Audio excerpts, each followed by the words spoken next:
cómo debemos construir el nuevo futuro, cómo debemos pensarnos de cara hacia el mañana para reconstruirnos y para salir de esta crisis de la mejor manera posible. Hay que tener en cuenta que en la enfermedad se toca fondo, sobre todo en ciertas enfermedades. El mundo entero es como si se quebrara. Uno se pregunta por qué a mí, o por qué a mi mujer, o por qué a mi hijo, o por qué a mi hermano, a mi hermana. Entonces, en ese momento, cuando el ser humano toca fondo, es cuando se abre un espacio de descubrimiento que solo se encuentra en la profundidad. No lo podemos encontrar en la superficialidad. Y por eso, cuando estamos estudiando la situación actual, una situación tan complicada, donde ha habido tanto sufrimiento, muchísimas personas han fallecido, seres queridos ya no están con nosotros, hay un miedo natural a enfermar, no es un virus tontorrón, es un virus muy serio, hay una afectación económica como probablemente muchos de nosotros jamás hemos conocido. Y ante esta situación indudablemente dolorosa, nosotros no solo tenemos que encontrarle un sentido, porque el dolor que no tiene sentido multiplica n veces la intensidad del dolor.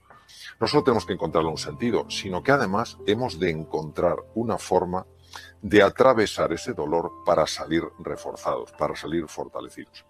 Por eso me pareció que el título, Encontrar la oportunidad en medio de la dificultad, era algo que podía venir muy a cuento de la situación actual.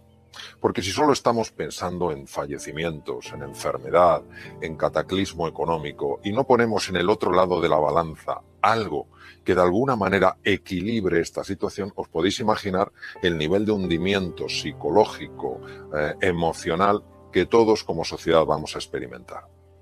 Y tenemos que poner las cosas en perspectiva. Cuando uno está en medio de la situación dolorosa, no puede poner en perspectiva nada. Por eso tenemos que salirnos y ver las cosas con mayor amplitud, ver un contexto más grande, un contexto de dimensiones mayores, para así poder encontrar esas opciones, esos recursos que todos, sin duda, tenemos a la hora de hacer frente con solidez, con bravura, con valentía y con verdadera confianza la situación en la que nos encontramos. Voy a poner una presentación porque algunas de las cosas que voy a comentar tal vez se van a ver mejor con la presentación. Vamos a ver. La oportunidad tiene una característica bastante peculiar, y es que no suele aparecer en nuestras vidas con bombo y platillo, metiendo mucho ruido, sino uno tiene de alguna manera que adiestrar su mirada para encontrarla. Y precisamente donde es más importante encontrar la oportunidad no es en un momento de abundancia, no es en un momento donde todo va sobre ruedas, es en momento de dificultad. Quiero hablaros de dos personajes a los que obviamente tengo un gran respeto y que sin embargo obviamente en sus ideas no fueron personas perfectas, como no lo somos ninguno. Son dos personas que han influido de una forma decisiva en toda la civilización occidental, y sus ideas se han convertido en formas de ver la realidad, en formas de ver las cosas. Han alterado profundamente la percepción. Nosotros sabemos que cuando alguien nos cuenta ciertas cosas, empieza a afectar a cómo vemos esas mismas cosas. Es preciosa la historia, por ejemplo, del gran pintor francés, del impresionismo francés, Monet. Monet era un hombre obsesionado por la luz. Si ponemos un cuadro de Monet a una persona que no conoce muy bien el impresionismo, dirá, bueno, no está mal el cuadro. Si le contamos la historia de Monet, su obsesión por la luz, que Monet desarrolló un interés tan grande por ver distintos matices de la luz, que cuando padeció unas cataratas y le dijeron que se tenía que operar porque estaba viendo la luz como nunca antes la había visto, decidió que no se quería operar y le dijo al oftalmólogo, doctor, usted me quiere quitar algo que llevo 40 años buscando. Si después de contarnos esa historia nos ponen delante del cuadro de Monet, os digo que todos veremos un cuadro diferente. Pues esto es lo que ha pasado con Newton y Descartes. No cabe duda que Newton, desde el punto de vista de la ciencia, Descartes, desde el punto de vista de la filosofía, han hecho unas aportaciones maravillosas a nuestra vida. Sin embargo, cometieron un error muy lógico, no fueron ellos los únicos, de alguna manera fueron los que, a modo de grandes megáfonos, impactaron más en nuestra forma de ver la realidad. Newton, por ejemplo, de alguna manera nos hizo ver un universo alejado de nuestra propia experiencia vital, un universo que se podía medir, que se podía pesar, que se podía analizar. Obviamente nosotros llevábamos viendo un universo ajeno a nosotros, unas cosas separadas de nosotros mucho antes de que apareciera Newton, pero de alguna manera Newton reforzó la relación del mundo interior con el mundo exterior. El mundo interior se podía acercar al mundo exterior, los planetas, las leyes de la Tierra, como un explorador que hiciera una fina disección, que analizara, que conceptualizara aquello que había. Por otra parte, Descartes, en el siglo XVII, hace 350 años, hizo un estudio muy profundo de la naturaleza y llegó a la conclusión de que había dos tipos de naturalezas. A una la llamó la res cogitans, era la mente, los procesos mentales. Y otra era la res extensa, lo físico, lo que se puede pesar y medir, por ejemplo, el cuerpo. Y él consideró que lo único realmente fiable era la mente, y que el otro no era tan fiable porque los propios sentidos te podían engañar. De aquí nace el conocido dualismo cartesiano, pero veréis las implicaciones que esto ha tenido en nuestra forma de percibir la realidad y en nuestra forma de entender dónde está la oportunidad.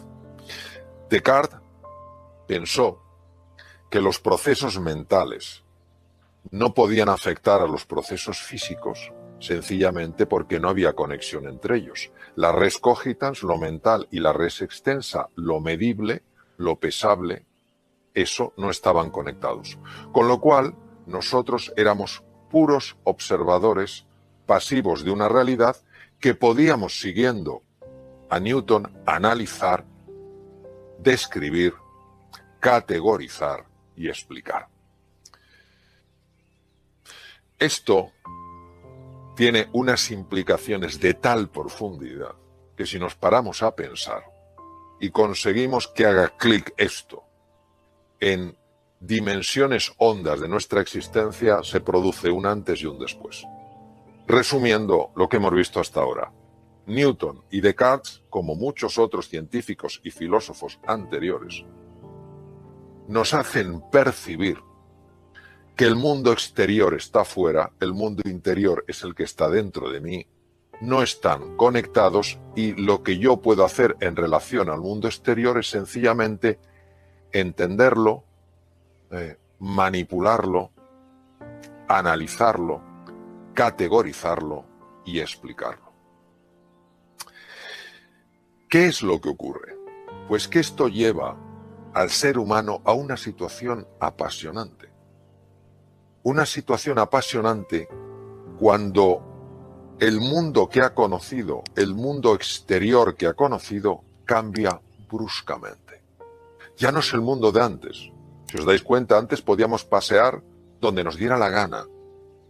Podíamos ir a un cine, podíamos ir a un teatro, podíamos ir a un restaurante a celebrar una noche magnífica con nuestros amigos, podíamos abrazar a nuestros padres, a nuestros hermanos, a nuestros amigos, darnos la mano, darnos besos. Y ese mundo de repente desaparece. Teníamos una situación económica que nadie podría decir que era especialmente fácil, pero estaba más o menos gestionada. Teníamos nuestros problemas, nuestras dificultades, y de repente enormes paralizaciones de empresas. No se puede ir a los hoteles tienen que cerrar. ¿Qué pasa con el turismo? ¿Qué pasa con los aviones, líneas aéreas que quiebran?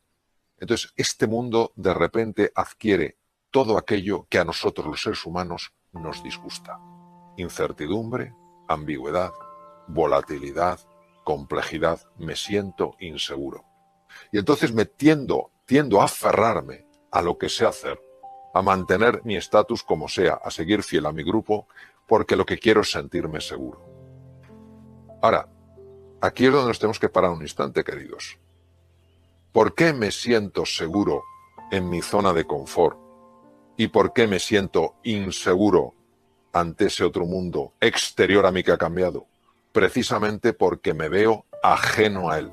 creo que el mundo exterior está ahí, el mundo interior está aquí. Por eso cuando me han hecho alguna entrevista y me han preguntado ¿cuál cree que es el mundo que nos vamos a encontrar? De nuevo vemos en esta misma pregunta el reflejo del paradigma de la forma de ver de Cartesio. Nos lo vamos a encontrar porque es ajeno a nosotros. ¿Y si esto fuera un error de primer orden? Que tuviera unas consecuencias absolutamente extraordinarias. Imaginaros el mundo que se nos puede abrir si descubrimos que hay un error, tanto en la visión de Newton como en la visión de Descartes y en la visión de muchas otras personas. Dejadme que os explique ahora un aspecto de lo que se llama la neurociencia afectiva. La neurociencia afectiva es la parte de las neurociencias, las ciencias del sistema nervioso, que estudia todo lo que tiene que ver con el mundo de los sentimientos y de las emociones.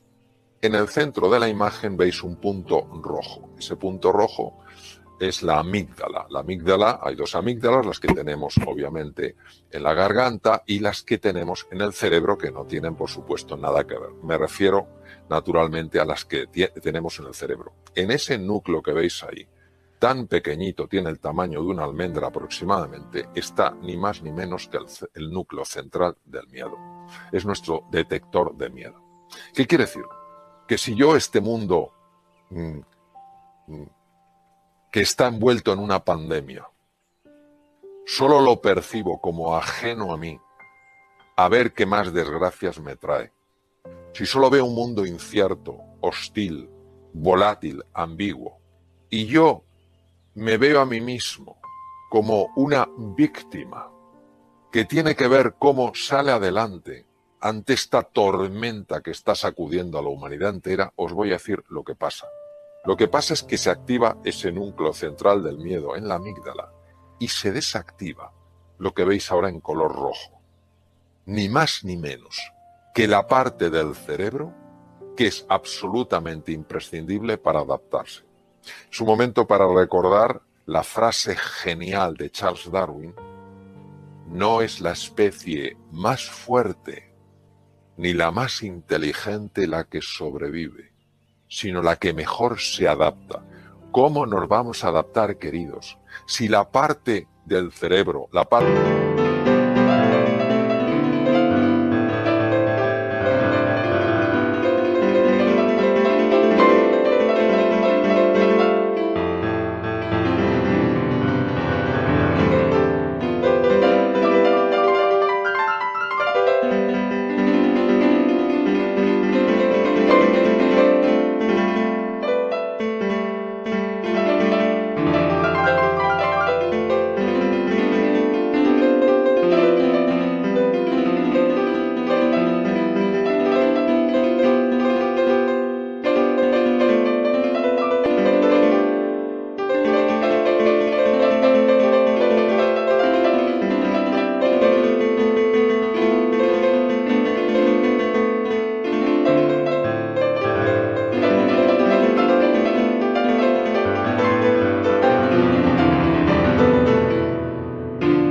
más moderna, la corteza prefrontal, no funciona adecuadamente porque está activado el núcleo central del miedo.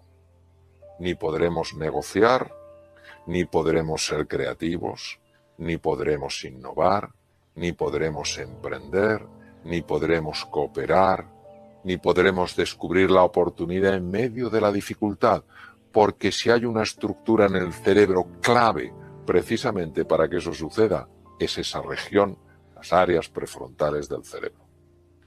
Luego nosotros tenemos que ver cómo se puede desactivar ese núcleo central del miedo para que pueda mantenerse activada la zona que nos va a permitir a todos adaptarnos, mejorar, crecer y evolucionar.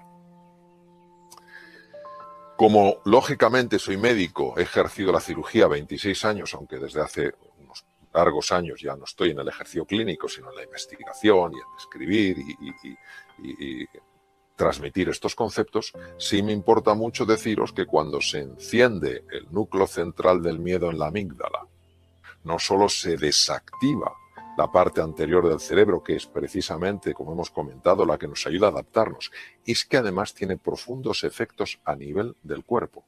Si veis en la zona inferior de la presentación un color rosado, veréis que pone cortisol.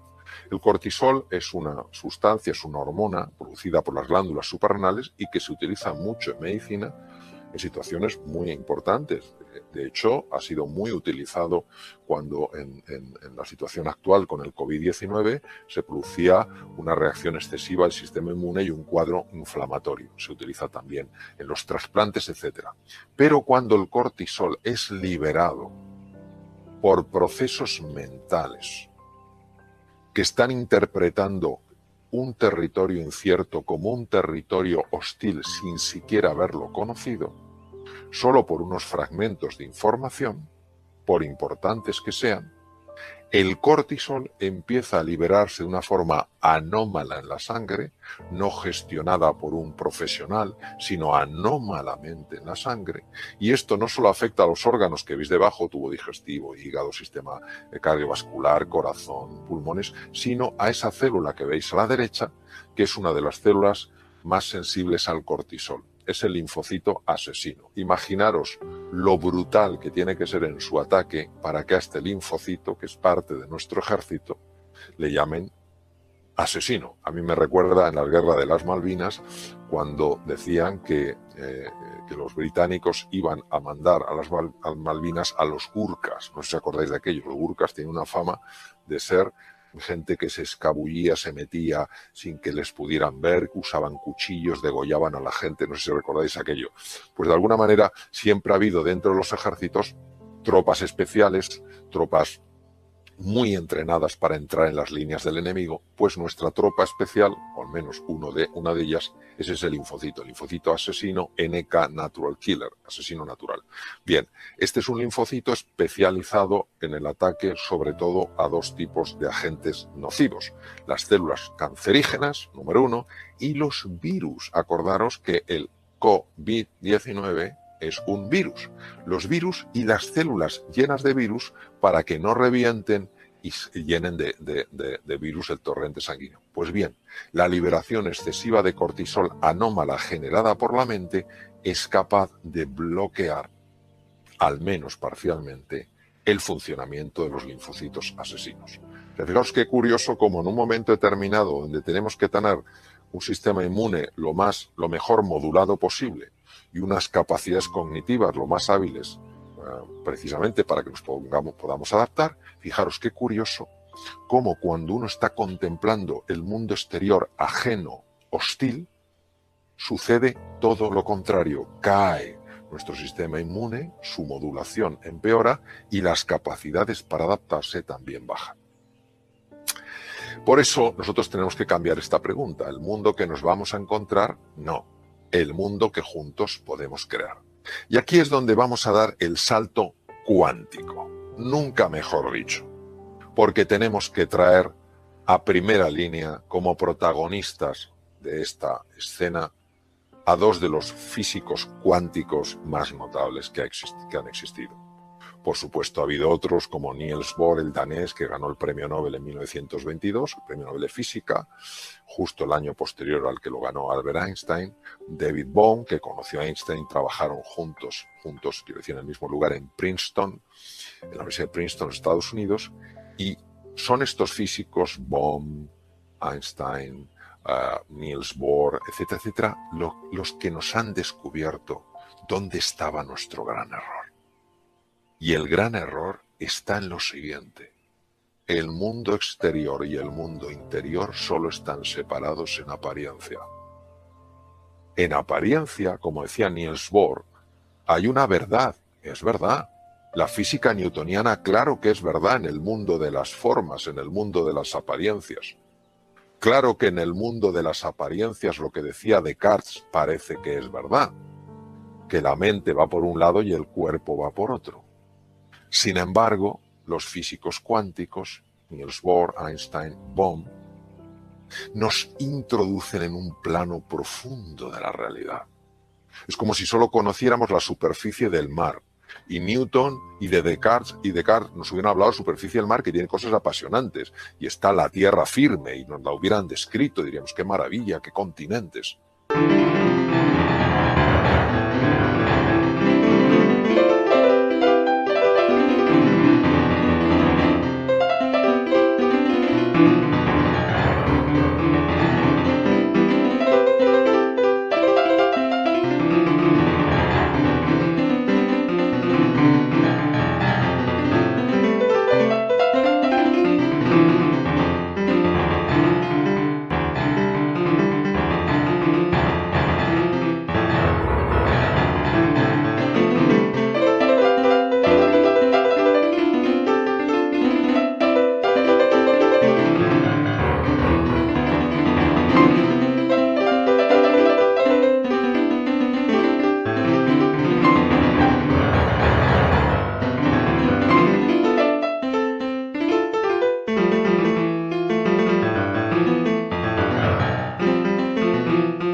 Y que físicos cuánticos como Niels Bohr, Einstein o Bohm nos hubieran metido en las profundidades del mar y nos hubieran enseñado los tesoros que hay.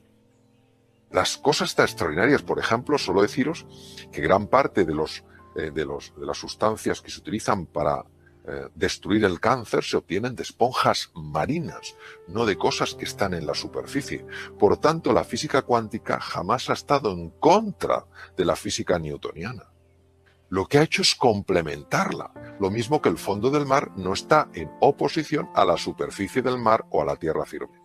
Pero claro, es que lo que nos han revelado los físicos cuánticos es de una profundidad insospechada. ¿Qué nos han revelado? Nos han revelado algo que es que el observador influye en lo observado. ¿Pero cómo es posible? ¿Pero qué me dices si yo lo que yo observo está fuera? Y yo soy el observador que estoy aquí dentro. ¿Cómo yo voy a influir fuera? Pues sí, señor. Hay una dimensión de la realidad en la que nosotros estamos influyendo fuera con nuestra forma de pensar, con nuestra forma de sentir, con nuestra forma de actuar. Y cuando tiras del hilo y te vas para atrás, te das cuenta de que Carl Gustav Jung, probablemente de los psiquiatras más extraordinarios que ha existido, ya lo vio. Te das cuenta de que los miembros de la llamada filosofía perenne, es decir, los que no tienen la filosofía que te sirve toda la vida, Nisargadatta, Lao Tzu, Confucio, todos hablan de esto.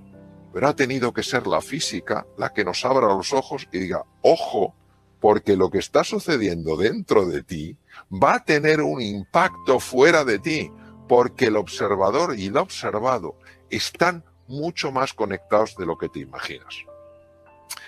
Y por eso tenemos a alguien de la talla de Blake, William Blake, inglés, nació en 1757 y fue otro de los grandes filósofos para mí, aunque él era poeta, él era un magnífico grabador. Tú lees, yo lo leo a través de grandes expertos porque Blake es muy difícil de entender, William Blake, pero tú lees fragmentos de Blake y te sacuden por dentro y no sabes por qué. Luego tienes que leer a los grandes expertos, Taylor, etcétera, se han pasado 40 años estudiándolo, etcétera, para comprender en mayor profundidad lo que querían decir. Pero fijaos lo que decía William Blake, si las puertas de la percepción, ¿de qué estamos hablando? De abrir la mirada, de que ya no hay un mundo fuera y un mundo dentro, sino que es un mismo mundo que da la apariencia que una parte está fuera y otra dentro. Si las puertas de la percepción fueran limpiadas, física cuántica, la realidad parecería como es, infinita. El mundo en un grano de arena, el paraíso en una flor, la eternidad en una hora, todo lo existente en la palma de mi mano.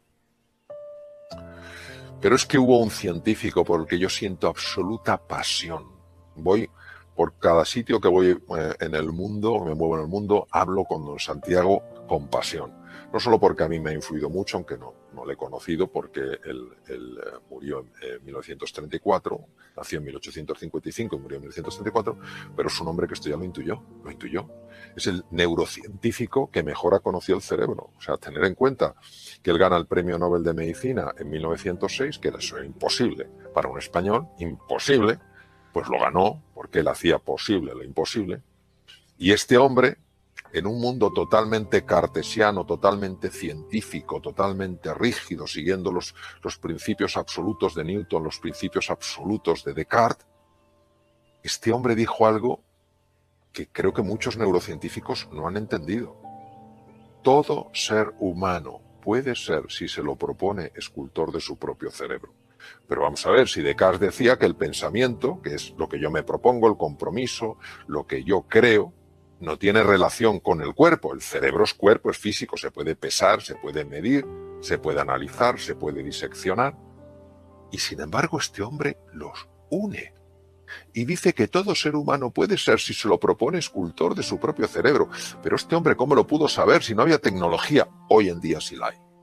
Y sabemos que la neuroplasticidad, la formación de nuevas neuronas, la formación de nuevas conexiones entre las neuronas, depende tremendamente de la forma de pensar. Por eso cuando escribí Reinventarse hablaba precisamente de eso, de lo que verdaderamente Cajal había descubierto, que el ser humano se puede reinventar, que la mente, los procesos cognitivos, naturalmente que conectan con los procesos físicos, porque son dos realidades que se pueden distinguir, pero no se pueden separar. De alguna manera, don Santiago, que de alguna manera precedió a algunos de los grandes físicos cuánticos, porque él gana el premio Nobel en 1906 por sus estudios de la teoría de la neurona, y en 1921, con el efecto fotoeléctrico, gana Einstein el premio Nobel de medicina. Es decir, estamos hablando de personas muy cercanas en la dimensión del tiempo. O sea, fijaos qué cosa más bonita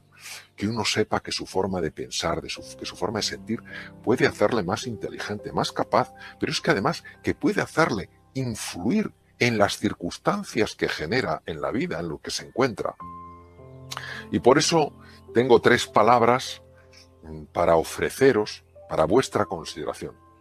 Primero, que os atreváis a querer de verdad, que no tengáis ningún miedo en esta época de dificultad de sentir pasión por nuevos proyectos, de sentir pasión por nuevas oportunidades. No creáis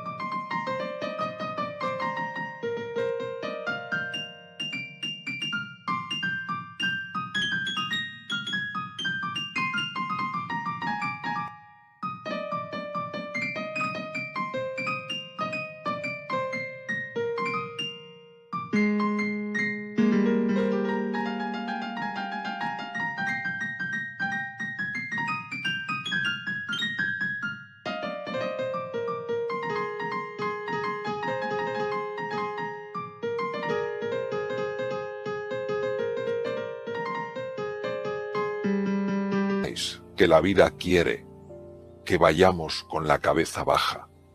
La vida en mayúscula llora cuando nos ve tristes. Entonces, querer con pasión, apasionaros por las cosas, entusiasmaros por los proyectos, entusiasmaros por las oportunidades que, aunque todavía no las vemos, van a surgir. En 1900 en Londres había 1 millón de caballos. Imaginaos la cantidad de gente que trabajaba alrededor de los caballos, el que cultivaba la alfalfa, el que tenía los establos, el que hacía las ruedas de los carruajes, el que conducía los carruajes, el que montaba los establos, y de repente aparecen los primeros coches. ¡Qué horror! El mundo se acaba. Imaginaros la cantidad de trabajos, de oportunidades, de posibilidades que han abierto los coches. Entonces, querer con intensidad, sentir pasión, porque hay un mundo de oportunidad. Ya sé que no lo vemos, ya sé que no lo vemos.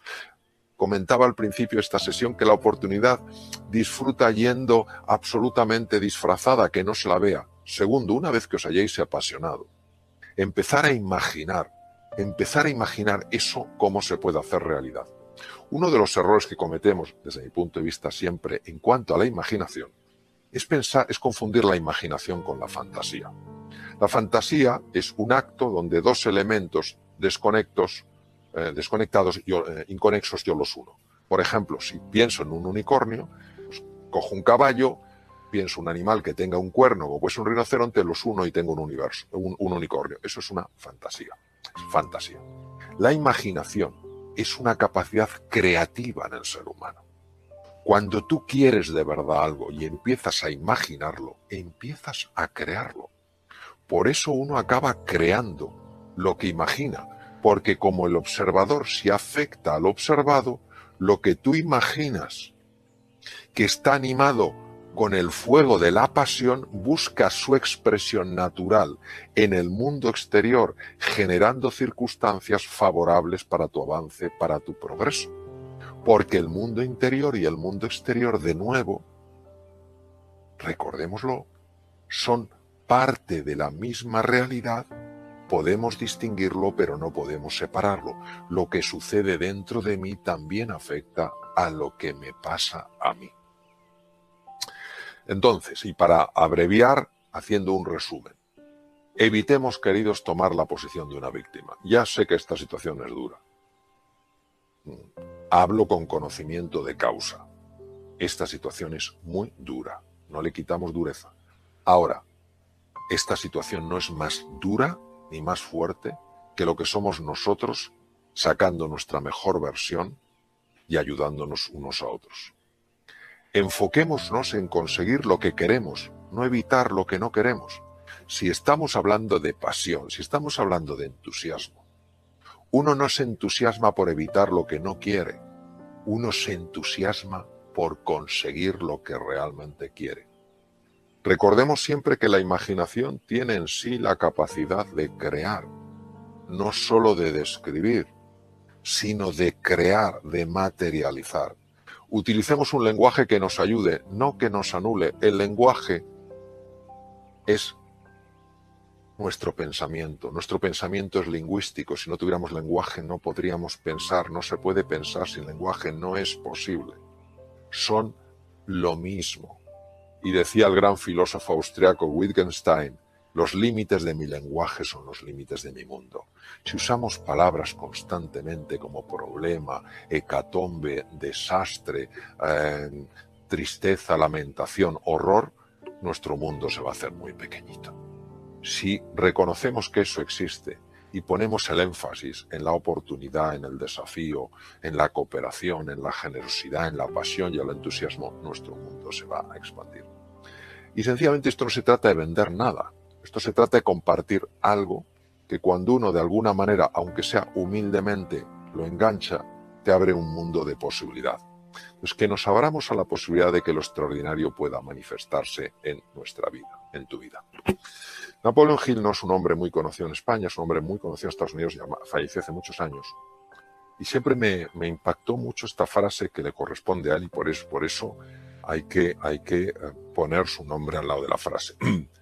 La oportunidad viene envuelta en ropa de faena. Su forma de describir que la oportunidad no viene con bombo y platillo, como describía yo al comienzo de esta sesión. La oportunidad viene envuelta en ropa de faena. Quien está en posición de víctima, quien está utilizando un lenguaje donde solo caben los problemas, las dificultades, las limitaciones, los desastres, las hecatombes, no la va a ver. Quien cree que el mundo exterior está fuera y el mundo interior está dentro, no la generará, y si no la genera tampoco la verá.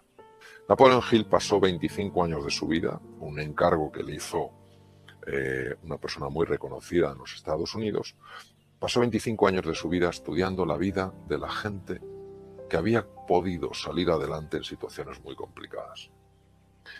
Y llegó a la conclusión de que al final es esto.